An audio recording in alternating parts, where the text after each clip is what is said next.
गुरु ज्ञान दी है, यह बदलने वाला चेला नहीं है। अच्छा देखे होंगे गांव घर में लोगों को भटकाने का काम, लोगों को भ्रम में डालने का काम।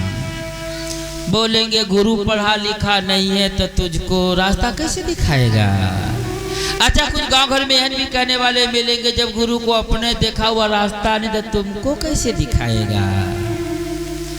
सुनते होंगे प्राय, तब ना अपना बेचारा दल बदलेगा वो। अच्छा माँ बाप कितना भी मूर्ख क्यों न हो, चलिए क ख कभी नहीं पढ़े हैं, लेकिन कोई भी ऐसा माँ बाप नहीं होगा जो अपने बेटा को सिखाता हो कि चोरी करो, चमारी करो, छिनारी करो। सिखाता है क्या? नहीं। भले ही वो अपनी टूटी फूटी भाषा में ही क्यों न कहे, लेकिन अपने बेटा को जरूर सद्ज्ञान देगा। बेटा चोरी नहीं करनी है, गलत नहीं करना है, 3 नंबर काम नहीं करनी है। अच्छा चलिए गुरु के पास चलते हैं। गुरु मूर्ख है, पढ़ा लिखा नहीं है, लेकिन फिर भी हर गुरु अपने शिष्य को वेद भाषा में भले ही नहीं कहे, ABCD की भाषा में भले ही नहीं कहे, लेकिन अपने टूटी फूटी भाषा में जरूर कहता है, ऐ शिष्य 5 पापों से बचना चाहिए। चोरी, चमारी, छिनारी, झूठ, ये सब पाप है, नहीं करना है।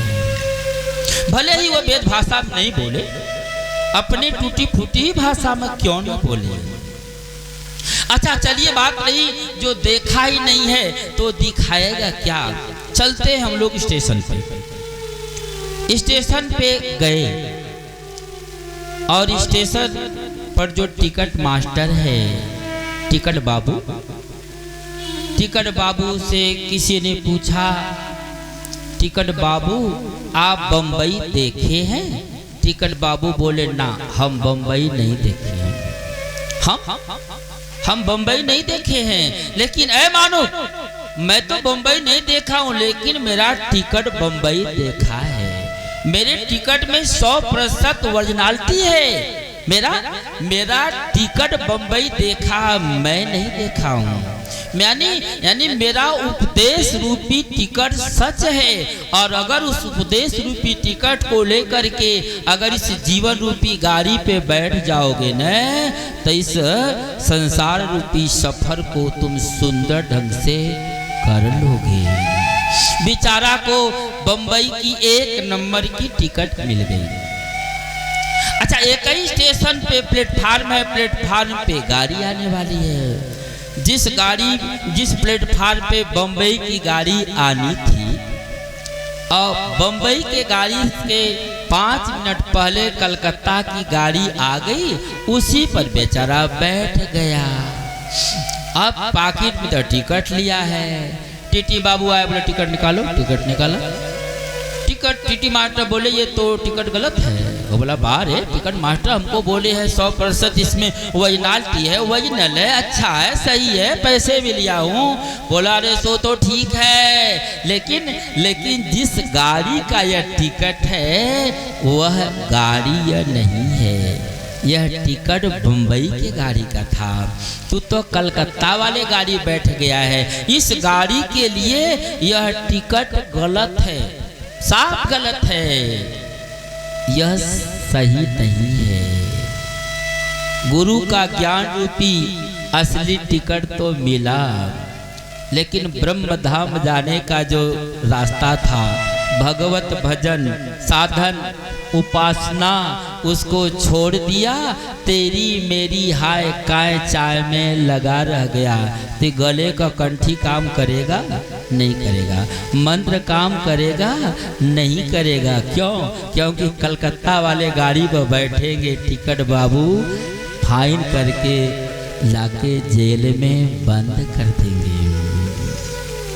श्री नारद जी समझ गए यह दलबदलू चेला नहीं है, इसको माँ ही गुरु ज्ञान दी हुई है, लेकिन माँ केवल उपदेश दी हुई है, यानी शिक्षा दी है, दीक्षा नहीं मिला। गुरुबिन होई की ज्ञान, ज्ञान की होई विराट गुरु, बिना गुरु के ज्ञान नहीं होगा, तो मंत्र चाहिए। तो आज श्री नारद जी ध्रुव कुमार को 12 अक्षर का मंत्र प्रदान किए हुए। ओम नमो भगवते वासुदेवाय।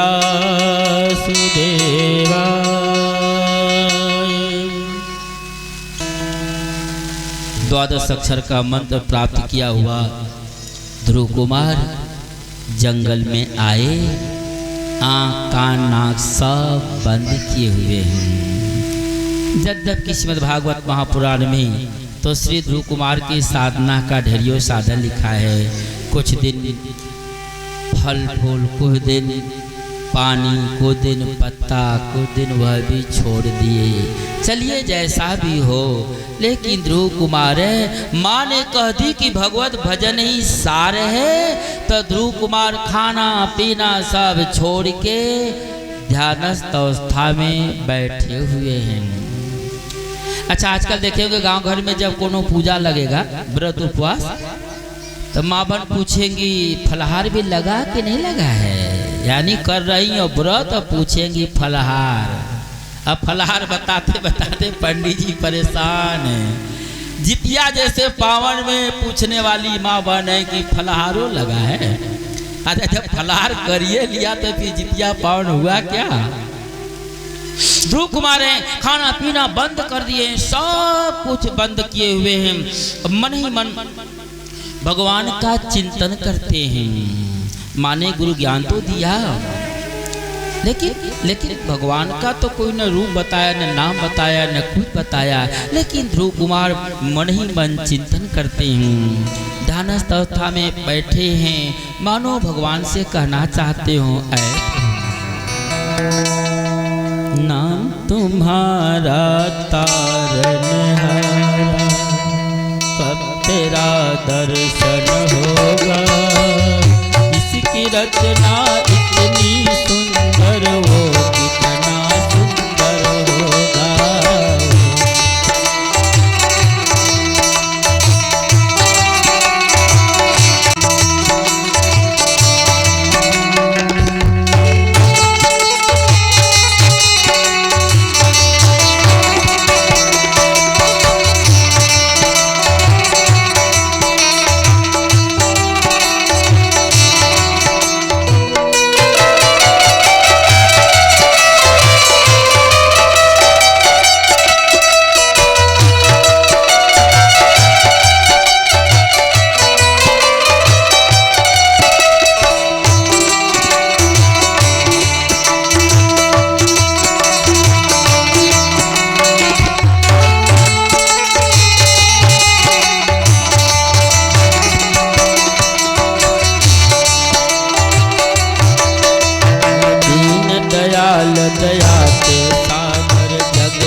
भगवान की जय। जी कहते हैं परिचित ध्यानस्थ अवस्था में बैठे हुए हैं। अच्छा, भगवान किसको मिलते हैं? भगवान केवल दो ही व्यक्ति,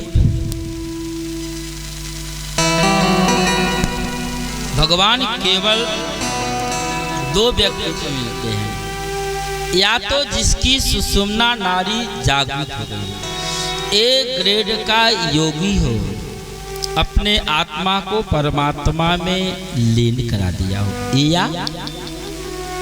या साफ मूर्ख सपाट हो, क भी नहीं जानता, गुरुजी बोल दिए बस यही भगवान है तो मान लिया यही भगवान है। ये बीच वाले तो भगवान हैं कि नहीं, हैं कि नहीं, मिलेंगे कि नहीं, मिलेंगे कि नहीं, इसी में बेचारा परेशान है। तो भगवान मिलेंगे नहीं मिलेंगे, तो किसको मिलते हैं? जो एक ग्रेड का योगी है, जिसकी सुषुम्ना नाड़ी जागृत हो गई है, जो अपने आत्मा को परमात्मा में लीन करा दिया है। दूसरा साफ मूर्ख सपाट। एक बार एक भेड़ चराने वाला भेड़हारा सत्संग में सुना था गुरु करना चाहिए, और जब सोचा गुरु करना ही चाहिए तो गुरु कर लेते हैं। गांव के बाहर जंगल था, जंगल में एक कुटी थी, उस पर महात्मा जी रहते थे। जाके बोला गुरुदेव हमको मंत्र दे दीजिए ना।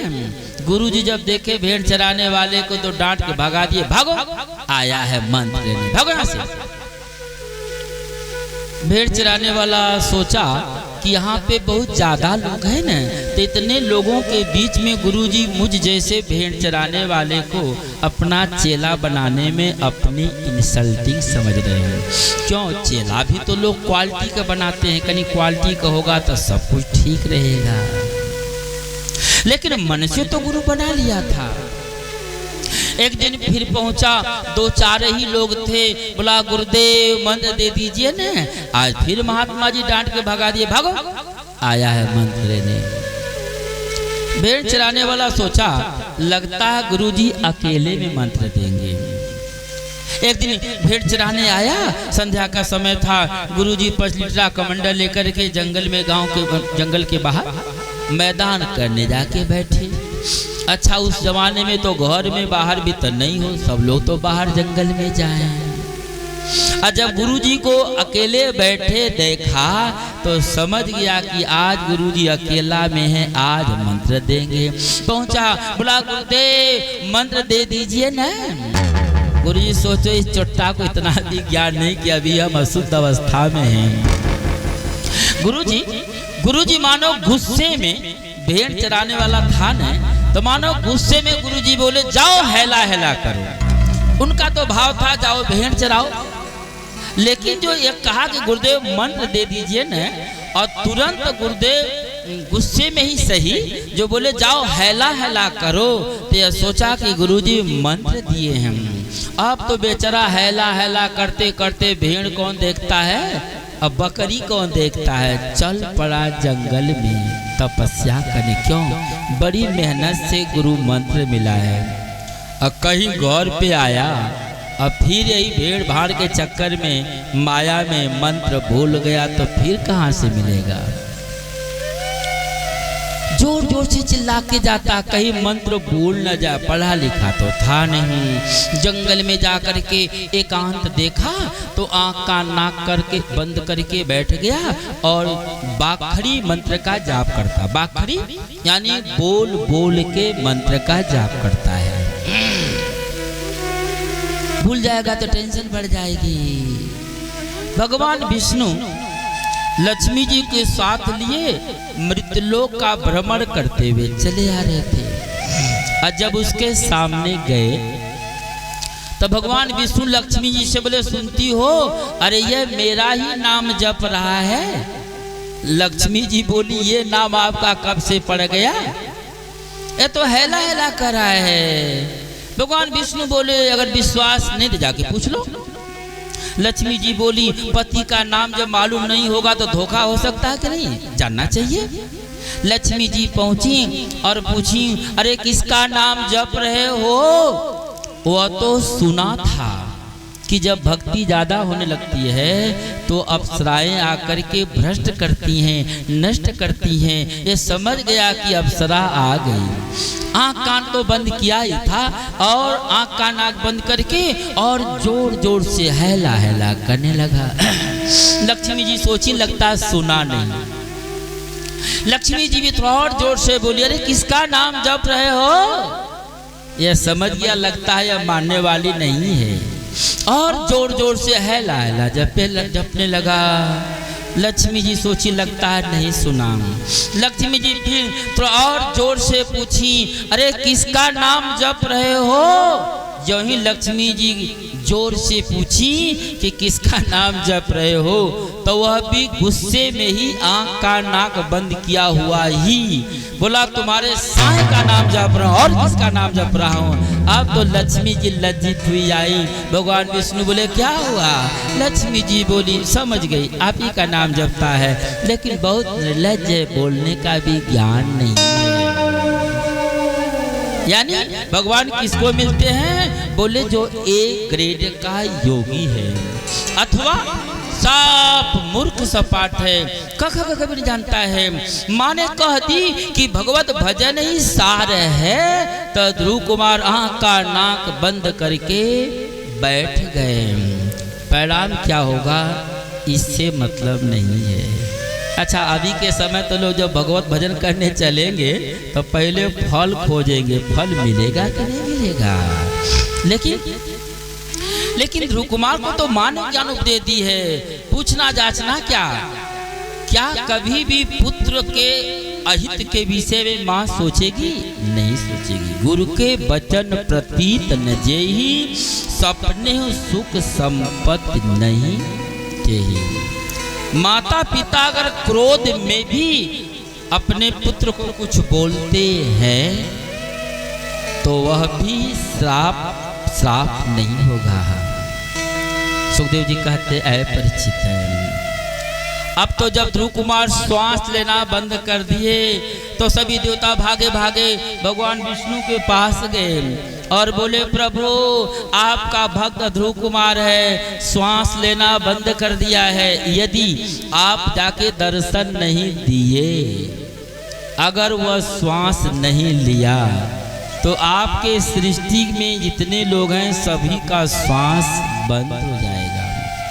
अच्छा, जब सबका श्वास बंद हो जाएगा तो बिना समय के ही प्रलय हो जाएगा, बिना समय के ही आपको फिर सृष्टि करनी पड़ेगी।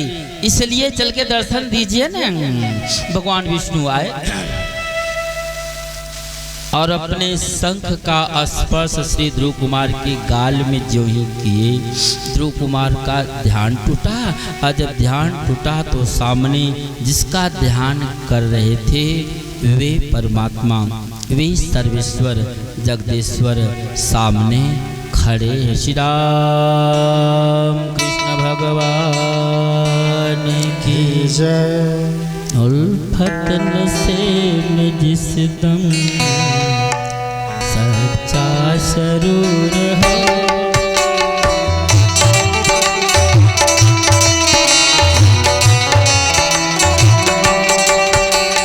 उल्फत नशे में जिस दम सच्चा सरूर होगा।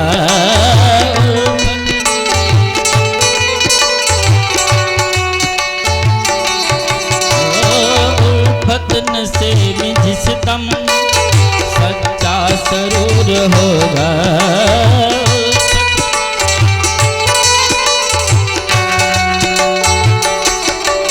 परमात्मा उसे दम, परमात्मा उसे दम हाजिर जरूर होगा।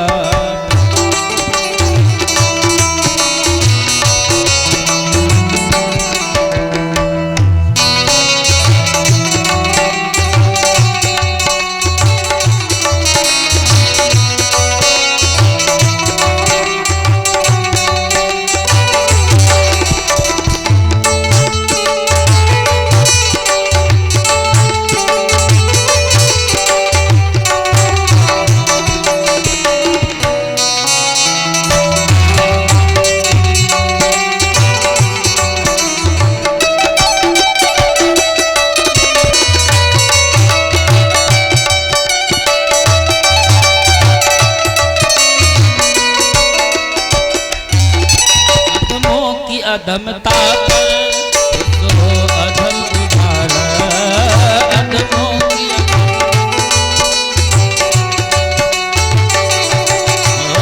अधमों की अधमता पर सो अधम उधार अधमों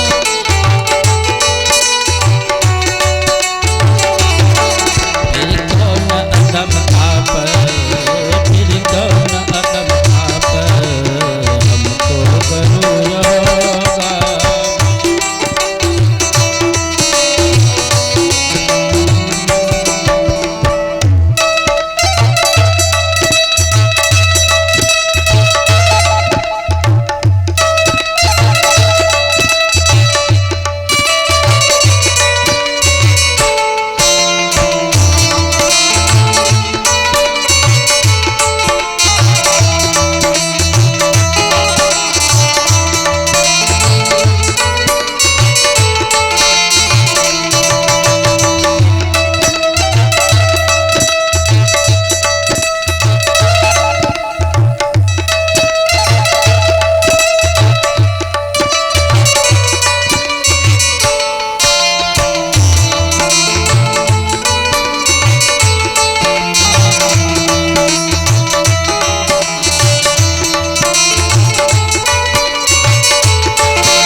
बिहारी लाल की श्री सुखदेव जी कहते ऐ परीक्षित, भगवान विष्णु ध्रुव कुमार से बोले मांगो क्या चाहिए। ध्रुव कुमार बोले ऐ प्रभु क्या चाहिए।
कहते ऐ परीक्षित। ध्रुव कुमार बोले ऐ प्रभु, न मुझे अर्थ चाहिए, न धर्म चाहिए, न यहाँ तक कि दुनिया के लोग जिस मोक्ष के लिए परेशान होते हैं न, वह भी नहीं चाहिए। न अर्थ, न धर्म, न काम, न मोक्ष। तो फिर चाहिए क्या? बोले जी योनि जन्मो कर्म बस निज राम पद अनुराग। केवल आपके श्री कमल चरणों में प्रेम हो जाए, बस इतना ही काफी है। लेकिन सुखदेव जी कहते हैं ऐ परीक्षित, भगवान के 4 प्रकार के भक्त होते हैं। आर्त, अर्थार्थी, जिज्ञासु और ज्ञानी। आर्त भक्त उसे कहते हैं जो दुख से दुखी होकर भगवत भजन करने चला हो, चाहे पेट के दुख से, चाहे संसार के दुख से। अच्छा, जो लोग अयोध्या गए होंगे तो देखे होंगे, और नहीं गए होंगे तो सुन लीजिए। 12 आना बेचारा बूढ़ा सब तो घर पर अपने परिवार के चलते जाके बाबा जी बन के पड़ा हुआ है। चलिए, चाहे जिस दुख से दुखी होकर भगवत भजन में लगा है, लेकिन फिर भी लगा तो है नहीं।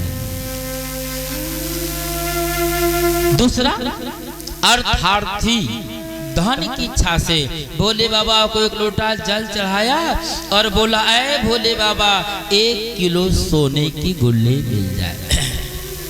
तीसरा जिज्ञासु, जिसे जानने की इच्छा हो कि ब्रह्म क्या है, जीव क्या है, माया क्या है। चौथा जो ज्ञानी हो, जिसे ज्ञान हो गया हो कि सारा संसार ही राममय है। विद्या विनय संपन्ने ब्राह्मणे कवि हस्तिनी सुनी च सपाके च पंडिता समदर्शिनम्। सभी में भगवान को ही देखता हो। ध्रुव कुमार को गोद से उतारा गया था, इसलिए भगवत भजन करने आए हैं। तो भगवान विष्णु बोले ऐ ध्रुव कुमार, कुछ दिन जाकर रात पाठ करो, अब बाद में तुम्हारे लिए ध्रुव लोक सुरक्षित रखा गया है। जबकि ध्रुव कुमार आना चाहते नहीं थे, लेकिन भगवान की इच्छा से आदेश का पालन करने हेतु आए हैं।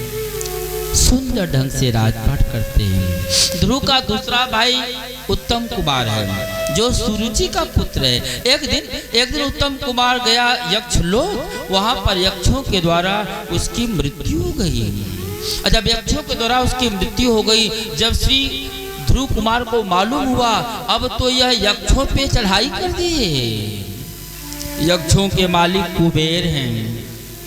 कुबेर जी बोले ऐ ध्रुव कुमार, आप संत हैं और आप जैसे संतों को बदले की भावना नहीं रखनी चाहिए। अरे बदले की भावना तो अज्ञानी लोग रखते हैं, टिट फॉर टैट, जैसे को तैसा। और आप संत हैं, आपके भाई को वैसे ही जाना था। सुखस दुखस न कोपी दाता। आज ध्रुव कुमार वापस आए हैं। आज ध्रुव कुमार के जाने का समय हुआ। देवलोक से सुंदर विमान आया है। उसी विमान पर बैठकर ध्रुव कुमार जब चलने लगे, इनका विमान थोड़ा सा ऊपर उठा ही होगा, तब तक ध्रुव कुमार को याद आ गया कि जिस माँ की कृपा से इतना सुंदर लोक मिला है, वह माँ मित्रलोक में पड़ी है और मैं चल पड़ा स्वर्गलोक का सुख भोगने। तो मुझे नहीं जाना है, मुझे नहीं जानी है। ध्रुव कुमार नंद सुंद पार्षद हैं। पार्षदों से कहते हैं ऐ पार्षदों, मेरे विमान को रोको। क्यों?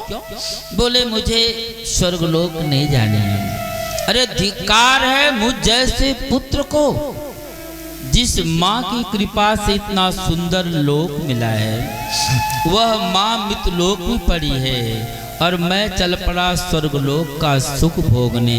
इसलिए मुझे नहीं जानी है। नंद सुनंद पार्षद हैं। पार्षदों का कहना है ध्रुव कुमार, जिसका पुत्र इतना विचारवान है, उसकी माँ कैसी होगी। ऐ ध्रुव कुमार, आपको अपने माँ के विषय में नहीं सोचना है। भगवान की तो प्रतिज्ञा है, उनका बाना है, उनका कहना है कि त्रिसप्तमी पिता पोता पितृभि सत्य अनघ यत् साधो गृहो जातो भवानुवै कुल पावन। जिस कुल खानदान में एक भी वैष्णव बन जाता है, अथवा एक भी संत बन जाता है, अथवा जिस किसी भी दरवाजे पर एक संत भगवान आ जाते हैं, तो उसकी 21 पीढ़ी मुक्त हो जाती है। एक दो नहीं, 21 पीढ़ी। 7 पिता का कुल, पिता दादा परदादा महापरदादा। 7 माता कुल, नाना परनाना महापरनाना।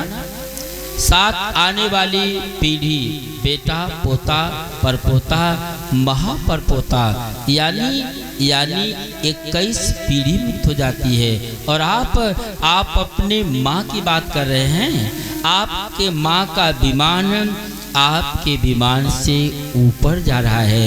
थोड़ा ऊपर आंख उठाकर देखिए तो, आज जब ध्रुव कुमार देखते हैं तिनकी माँ का विमान इनके विमान से ऊपर उठे चले जा रहा है। इति व्यवसितं तस्य व्यवसाय सुरोत्तमो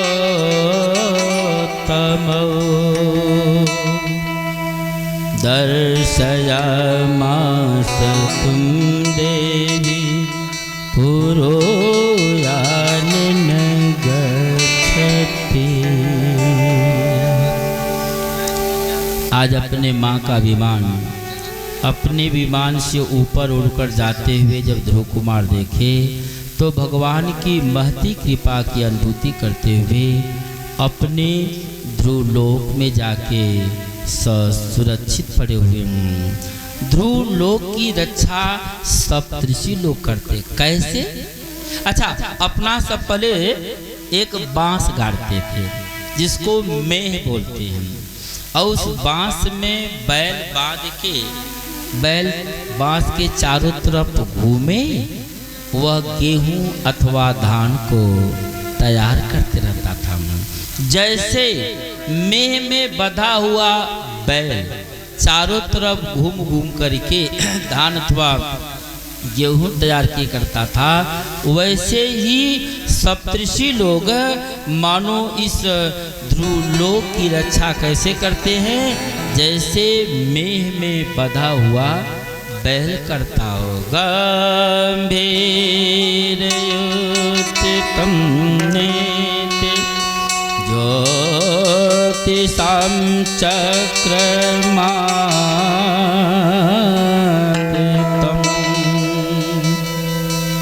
यस्मिन् भ्रमन्ति कौरव्यं मेदयाम गवांगड़ा।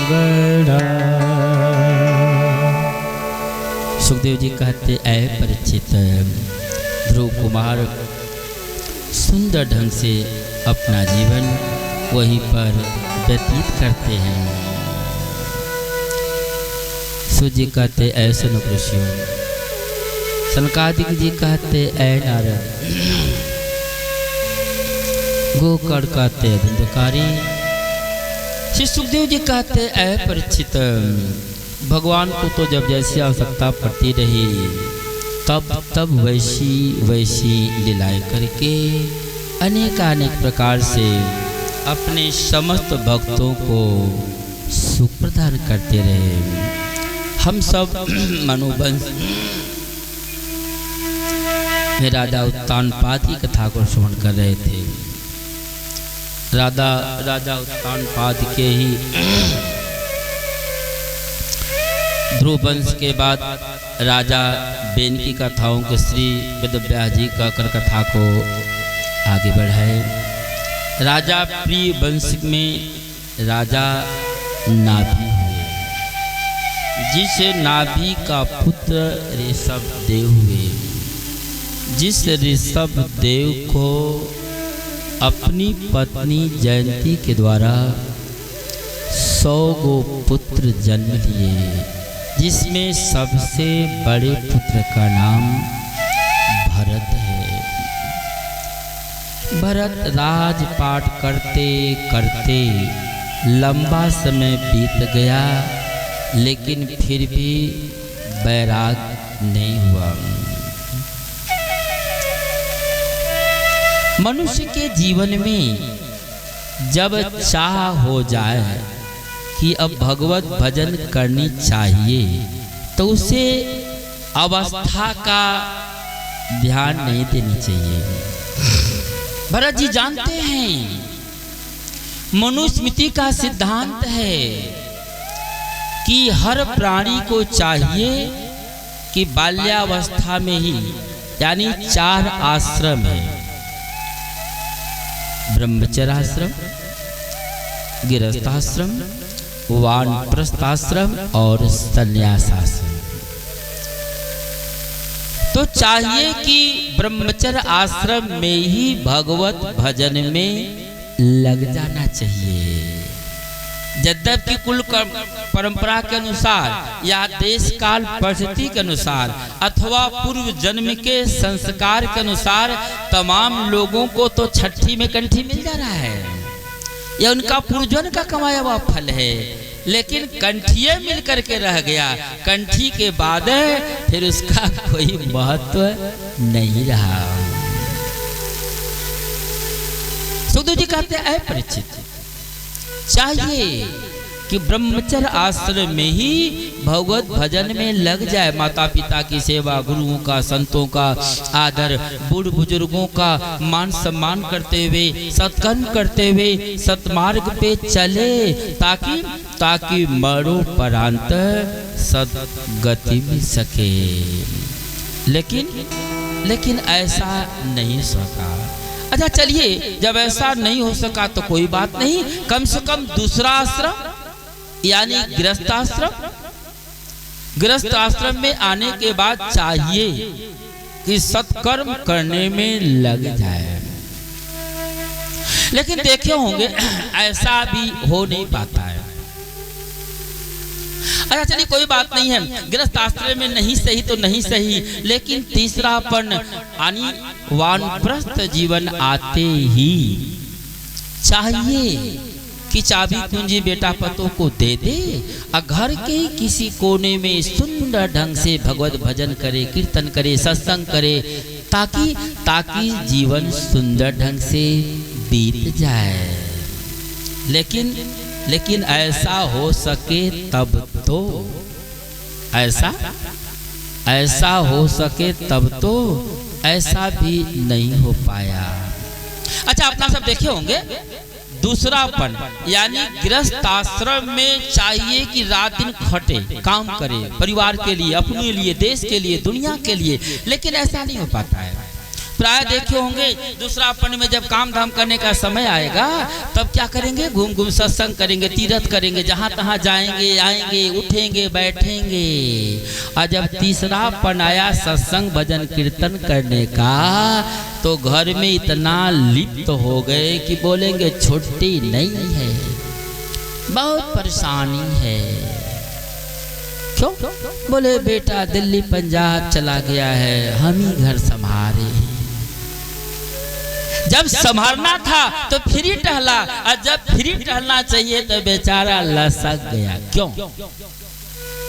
जब ब्रह्मा जी सृष्टि करने लगे तो ब्रह्मा जी सृष्टि के समय बैल को, मनुष्य को, कुत्ते को, तीनों को 50-50 वर्ष की आयु दिए।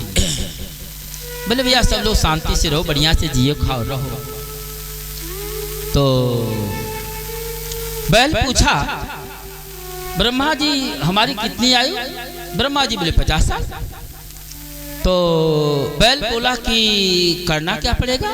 ब्रह्मा जी बोले क्या करना पड़ेगा, खेत में हल जोतना पड़ेगा, गाड़ी जोतना पड़ेगा, और क्या खाना पड़ेगा। बैल बोला खाने को क्या मिलेगा? ब्रह्मा जी बोले क्या मिलेगा, घास भूसा, कुट्टी सानी, रूखा सूखा। बैल बोला जा रे, खाने के लिए रूखा सूखा, काम भर दिन, हमको 50 साल नहीं रहना है, 50 साल नहीं रहनी है बोले ये मनुष्य बड़े लोभी हैं, बड़े लालची, इनको कितना भी मिल जाए लेकिन कम ही है, इन्हीं को दे दीजिए, मेरा आधा उम्र इन्हीं को दे दीजिए। देखे होंगे मरण सैया पे पड़े हैं लेकिन तब वो मरे को तैयार नहीं है, दे दीजिए। तो मनुष्य बैल की आधी आयु ब्रह्मा जी मनुष्यों को दे दिए। ये तीसरापन जो है ना, ये अपना नहीं, ये फालतूहा